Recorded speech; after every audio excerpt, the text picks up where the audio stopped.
If you think of music as just, a nice hobby or something to fill the silence, you are really underestimating its power. Oh, massively. We're talking about something that shapes our biology, it dictates social connection, and it fuels a huge global economy.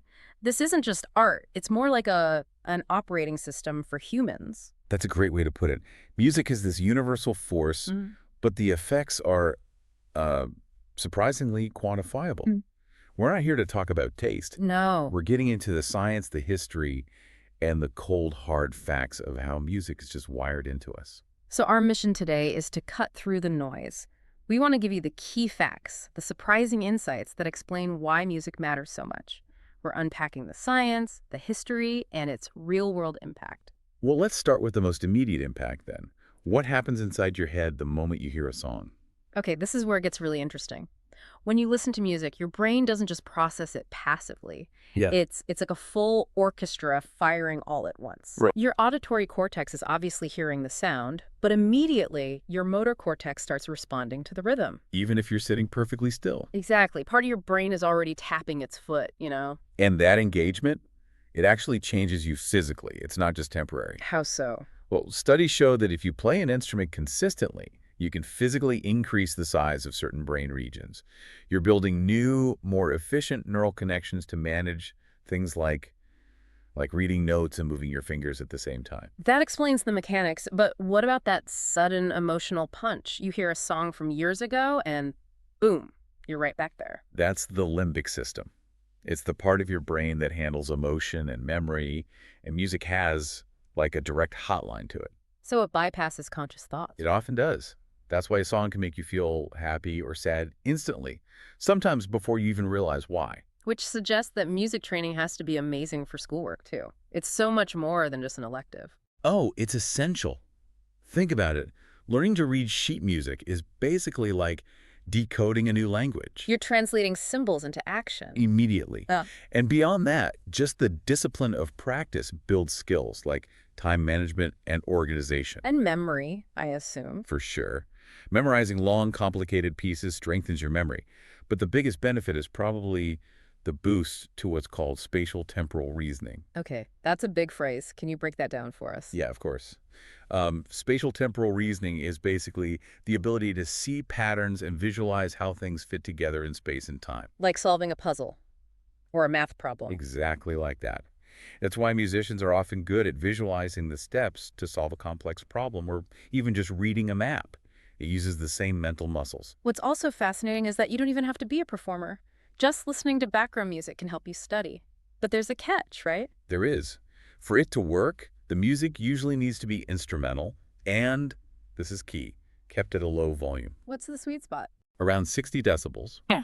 Any louder, or if it has lyrics, your brain starts actively listening, and then it just becomes a distraction. And we know doctors even use this, music therapy for patients with brain injuries or speech issues. They do. They use rhythm to help rebuild those neural pathways for language and movement. It's incredibly powerful. Given how deep this connection is, it makes sense that music has been with us forever. So that brings us to the history. How far back are we talking for instruments? We're talking tens of thousands of years. Hmm. Far, far older than written language. Wow. The oldest instruments ever found are things like flutes made from bird bones and mammoth ivory. Music was there right from the beginning. And you can see these huge cultural shifts just by looking at the instruments that became popular. Absolutely. In the Middle Ages, you had instruments like the lute. They were basically for storytelling, for accompanying poems in royal courts. They were the original media. But then in the 18th century, something came along that changed everything. The piano. What made it such a revolution? In a word, control. Control over what? The volume. Before the piano, instruments like the harpsichord plucked the strings, so every note was the same loudness. The piano used hammers. So you could play soft or loud just by how hard you press the key. Precisely. It introduced a whole new level of emotional expression. And fast forwarding a bit, the next huge leap was in the 1930s with the electric guitar. A total game changer. Suddenly a guitar could be heard over a loud drum kit or a brass section. It paved the way for rock and roll. All these innovations pushed music into new spaces, which brings us to recording technology. It's hard to imagine that for most of history, music was only ever heard live. And then the phonograph. Suddenly sound could be etched onto a disc and played back. For the very first time, music wasn't tied to a specific time or place. From there, it was just a race for better quality, right? Mhm. Magnetic tape, vinyl records. And then the CD in the 1980s. That was a huge leap because it was digital, the sound was clearer, more durable. Though some people still swear by the warmth of vinyl. They do. But today, of course, we're in the age of total access. Digital streaming means millions of songs are right there on your phone. And it's not just listening that's changed. The technology has completely changed how music is made. Right. High-quality microphones, digital software. Mhm. What used to take $1 million studio can now be done in a bedroom. The barrier to entry for creators is lower than it's ever been. Let's switch gears to the emotional side. If technology makes music accessible, emotion is what makes it universal. It's the tool we use when words just aren't enough. It's the ultimate communicator, isn't it? Think about Mhm. teenagers. They often use music to figure out who they are, to process big changes, or just to feel understood. And we all instantly know the emotional code, even if we can't explain why. We're totally tuned into those signals. A fast song in a major key feels happy or exciting. While a slow melody in a minor key just sounds sad or thoughtful. And this instant link is why music is so good for stress relief or bringing back memories. When you look around the world, though, it's not always just for feeling things, is it? Not at all. It's often very functional.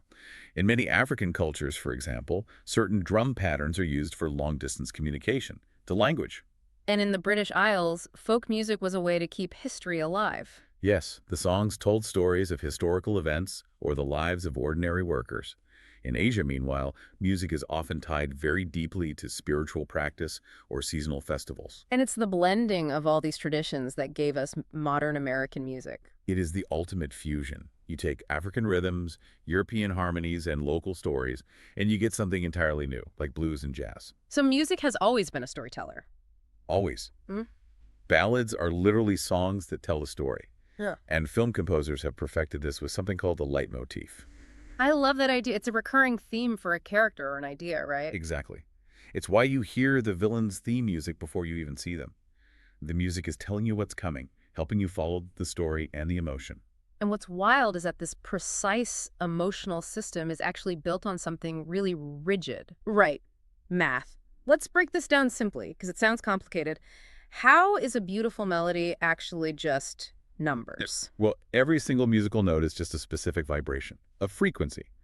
For instance, the note A above middle C vibrates 440 times a second, 440 hertz. And that number wasn't just picked randomly, was it? No, it was standardized in the 20th century so that orchestras all over the world could tune to the same pitch. It's a shared human agreement based on physics. So music is physics and rhythm. Rhythm is just fractions. It's all about dividing time into equal parts. Composers use mathematical ideas like symmetry and repetition to make their pieces feel orderly and satisfying to our brains. So when you're practicing scales, you're secretly doing a math and pattern recognition workout. You absolutely are. But even though the structure is rigid, playing it with other people is totally social. So what are the big lessons you learn playing in a group, like an orchestra or a band? Teamwork. Above all else. The number one rule is synchronization. You have to listen so carefully to everyone around you. Because if one person is off, the whole thing sounds wrong. The whole thing falls apart. It teaches you communication, discipline, and compromise. And that shared struggle and success, it builds incredibly strong friendships. Plus, performing in front of an audience must be a huge confidence booster. It is. But beyond the mental and social stuff, there are real, measurable physical benefits. Like what? Take singing. It forces you to do deep, controlled breathing. That improves your lung capacity and strengthens all your breathing muscles. I've also heard it lowers stress hormones. It does. It can lower cortisol levels significantly. And then there's the obvious one, dancing. Great cardio improves balance, flexibility. For sure. But even more subtly, athletes use music with a strong beat to boost their endurance. The rhythm can kind of override your brain's fatigue signals. That's so cool. Okay, so from our own bodies to the global economy, music isn't just an art form, it's a massive industry. It's a huge economic engine. It provides jobs for millions of people. And not just the performers. We're talking producers, engineers, concert technicians, instrument makers. The list goes on. And the way it makes money has totally changed. That's the key thing to understand. Yeah. The industry used to be about selling a physical product, a CD, a record.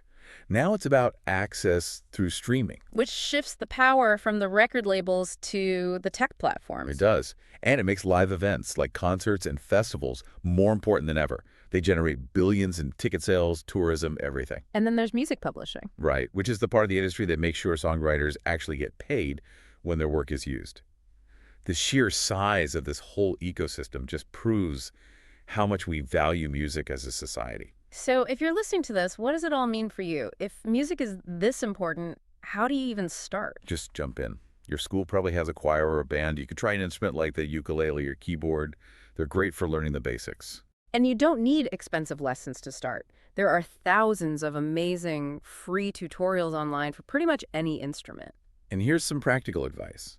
Forget the long marathon practice sessions. Consistency is better. Way better. Practicing for 15 focused minutes every single day is so much more effective than cramming for 2 hours once a week. You're building muscle memory. And you have to be okay with making mistakes. You have to be. Every great musician sounded terrible when they started. That awkward phase is just the price of admission for all the amazing brain benefits you get later. When you really look at it, music is this unique window into what it means to be human. It really is. It's a mathematical structure. It's a universal emotional language. And it's a tool for rewiring our own brains and connecting with each other. So whether you decide to explore it by listening more closely, joining a choir, or picking up an instrument, just start. Because you'll find it's a lifelong journey of growth and discovery waiting for you. Good luck with your studies.